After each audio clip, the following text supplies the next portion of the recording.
The Gen X Story Part 2. If you missed Part 1 or you want to go back and watch it again, just go back to my main page, my profile page, and look for Part 1. I was born in 1965, but when I was 5 years old or so, thereabouts, I believe it was in my fifth year, 1970, my parents moved my brother and I back to Illinois from California.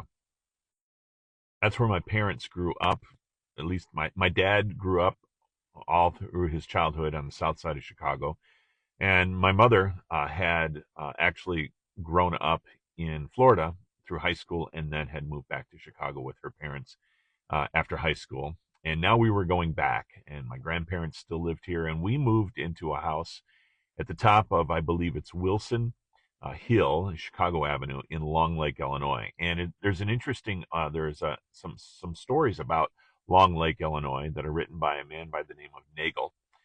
You can find him on Amazon. He writes stories about his childhood in Long Lake, and then he continues his stories about when he was growing up and living in Minnesota.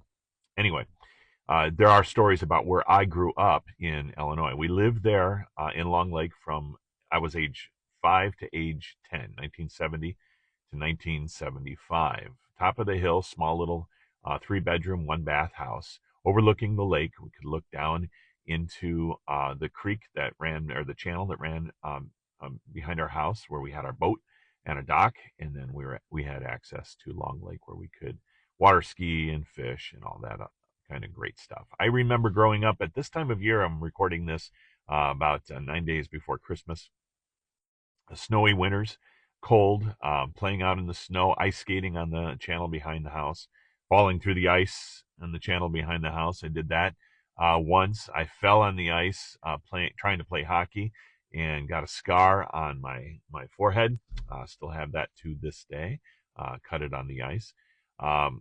And going to school, I went to kindergarten at Gavin, a public school, and then my parents transferred me into a Lutheran school in Round Lake, Illinois, which actually is where I live right now. And it was St. Paul's, and I have memories of that, fleeting memories, bits and pieces, Halloween's, dressing up in costumes with the plastic masks and the plastic paper thin costumes. And remember Valentine's Day, we all had to buy little cards and put them in the different bags around our desks for Valentine's Day. Everybody got a Valentine. I can remember corporal punishment. We got paddled if we were very naughty. We had to write sentences if we were not naughty enough to be paddled. Remember writing hundreds and hundreds and hundreds of sentences. I will not throw rocks. I will not do this. I will do my homework. On and on and on. And in 1975, my father had saved enough money, and my mother was starting to work again, that we could move out of that house and build our own house in Fox Lake Hills.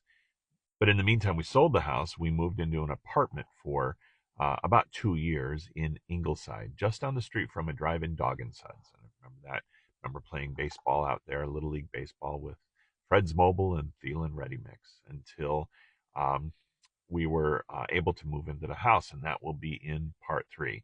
Do you remember any of your teachers in grade school? I remember Mrs. Mobius and Mrs. Shaw and Mrs. Berg. These are my teachers in St. Paul's, and Miss Sundquist I talked about in the last one.